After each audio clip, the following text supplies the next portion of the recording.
CICK and K-Wiz teamed up to make a music underground powerhouse in Central Missouri, dropping street albums and doing phenomenal shows. The two were damn near inseparable and unstoppable at the same time.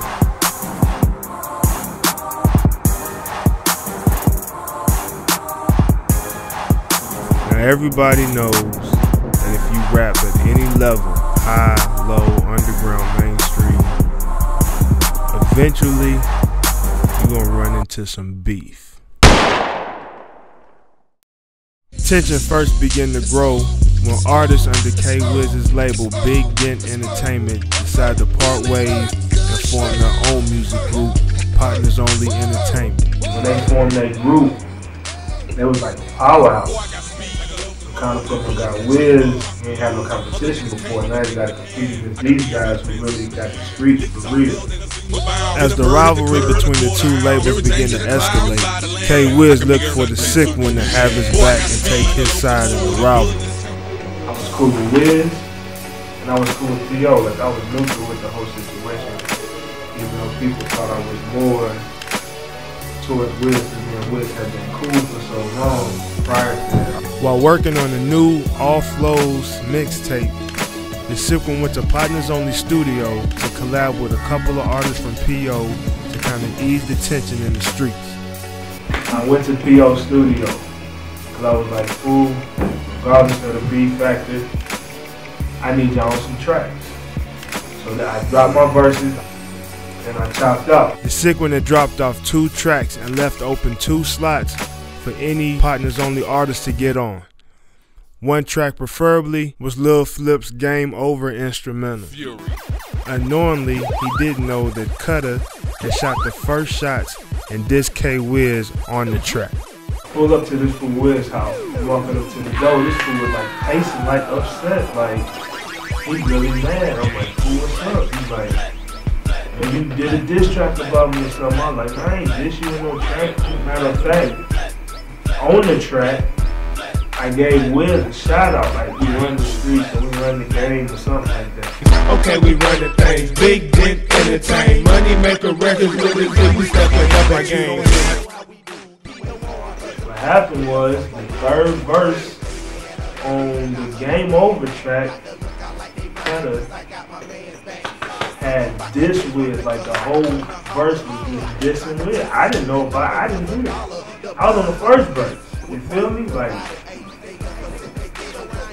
I hadn't heard the track. I had dropped the track off so it didn't jump on. I ain't telling the man what to say. The track had me, P.O. and Cutter was the last verse. He just destroyed it. I mean, he actually raped that fool, but I ain't diss him. I gave him a shout out, you feel me? They too cool for the world when they not, man. Y'all wanna take, man, you're making a mistake, nigga. Don't underestimate Cutter for leaving the fake nigga dead for the cheese, bro. P.O. never needed you. K-Wiz had put 2 and 2 together and took this as a portrayal of his friendship with the CICK. After a couple months go by, the CICK and K-Wiz decided to come to an agreement and put the petty beef behind it. K-Wiz had moved to Tennessee to handle personal issues, while the CICK stayed to continue on with college.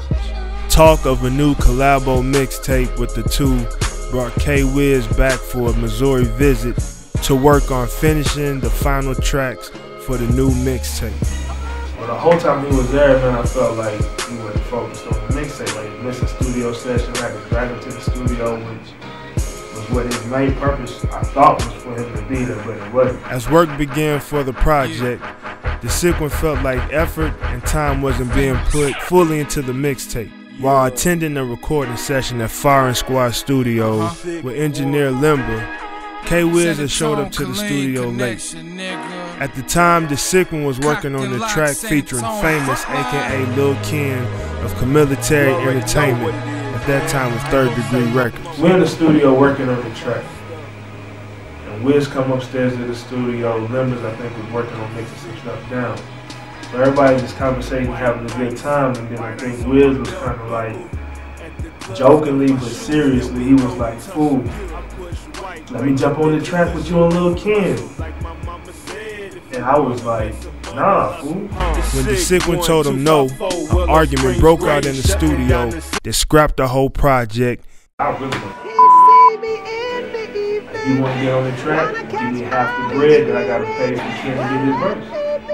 And the fool wouldn't give me the bread, so I was like, nah, if you won't give me the bread, you ain't getting on the track. And at the time he was kind of mad, like he was kind of like saying some stuff that I had to take in the studio. He ended up leaving. He did. I ended up not putting him on the tracks. Once back in Tennessee, K-Wiz calls the sick one and makes multiple threats over the phone. I was just mad, like I didn't know what to do, like fool. So I was thinking, and I looked at my manager's walk, and I was like, fool, I'm gonna do something that I said I was never gonna do, ever. He was like, what's that? The sick one felt there was only one way to handle the situation best. I was like, fool, I gotta drop a diss track. It's funny when grown men call over nothing. Did I stutter? This fool had tears in his eyes when I did that song with Cutter. Oh brother, am I done? I'm just getting started. You turn your back on the wrong person in your clique.